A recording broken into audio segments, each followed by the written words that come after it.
جو سیٹس آئی ہیں. کامیابی دولت سے نہیں، کامیابی شہرت سے نہیں، کامیابی اقتدار اور طاقت اور حکومت سے نہیں، بلکہ کامیابی ہے ایمان سے، عمل صالح سے، تواصی بالحق سے، تواصی بالصبر سے.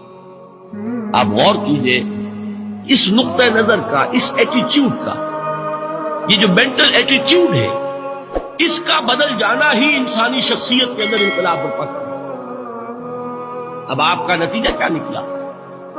اگر تو دولت سے کامیابی ہوتی تو قارون بہت کامیاب تھا، اگر حکومت سے کامیابی ہوتی تو فرعون اور نمرود بہت کامیاب تھا.